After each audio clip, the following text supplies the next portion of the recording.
Hi, welcome back everybody. We're sorry we lost our signal earlier. We're here talking to Elder Packer of the COJCOLDS Quorum of the 12 Apostles. We had a nice talk with him about President Packer, also of the Quorum of the 12 Apostles over at COJCOLDS. But I know, Elder Holland, that you wanted to talk about the writings of Jim Jones of the People's Temple Movement and David Koresh of the Branch Davidians.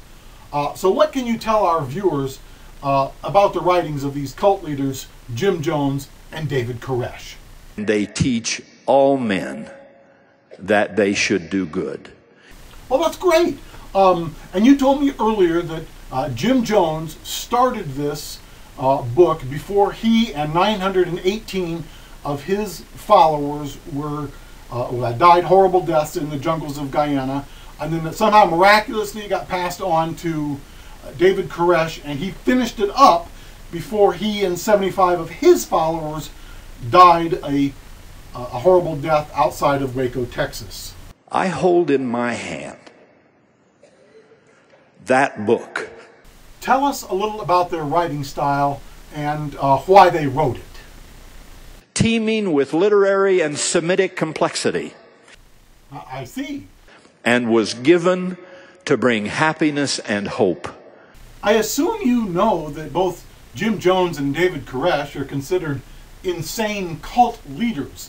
Have you formed an opinion about their book? I want it absolutely clear, when I stand before the judgment bar of God, that I declared to the world, in the most straightforward language I could summon, that the book is true.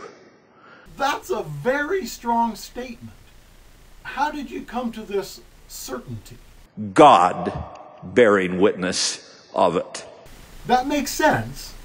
But remember, this was written by Jim Jones of the People's Temple and David Koresh of the Branch Davidians. Has anyone else even looked at this book? This book has been examined and attacked, denied and deconstructed, targeted and torn apart, like perhaps no other book in modern religious history, perhaps like no other book in any religious history. And still it stands.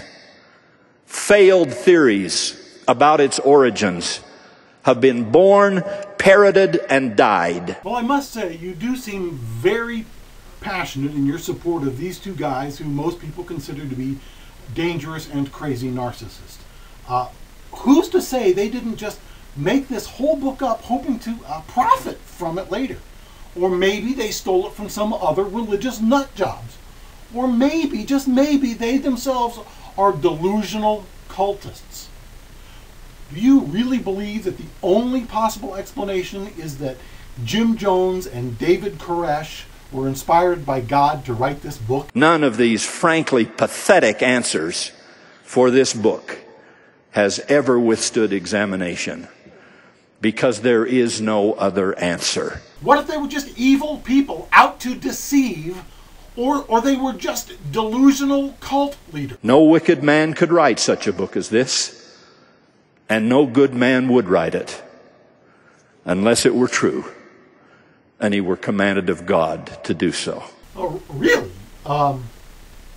You think that Jim Jones and David Koresh were divinely inspired to write this book? I testify that one cannot come to full faith in this latter-day work and thereby find the fullest measure of peace and comfort in these our times until he or she embraces the divinity of the book. So you're saying you want to be clearly identified with this book written by Jim Jones and David Koresh? My testimony of this record and the peace it brings to the human heart is as binding and unequivocal as was theirs.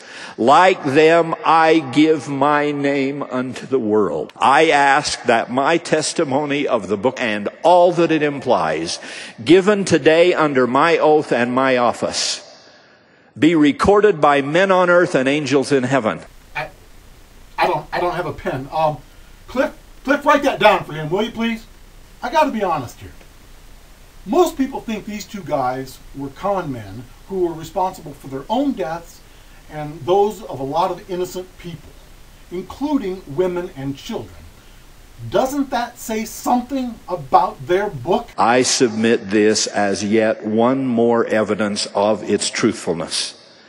In this, their greatest and last hour of need, I ask you, would these men blaspheme before God by continuing to fix their lives, their honor, and their own search for eternal salvation on a book, and by implication a church and a ministry they had fictitiously created out of whole cloth?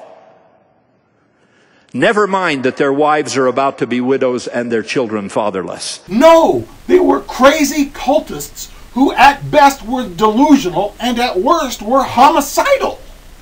And absolutely without question, they were callously indifferent to the sufferings of their own people. Disregard all of that and tell me whether in this hour of death these two men would enter the presence of their eternal judge, quoting from and finding solace in a book which, if not the very word of God, would brand them as impostors and charlatans until the end of time. They would not do that. They were willing to die rather than deny the divine origin and the eternal truthfulness of the book. Cut it, Cliff! Sorry, we appear to have lost our signal again. Thank you for joining us today. Can you believe this guy, Cliff? He thinks that just because these crazy cultists died a violent death that somehow that proves that they were divinely inspired of God? Well, don't put this on the internet. It would be too embarrassing for him. It would make him look like a freaking wacko. This has been a Flatlander production in association with the Moron Church of Latter-day Saints.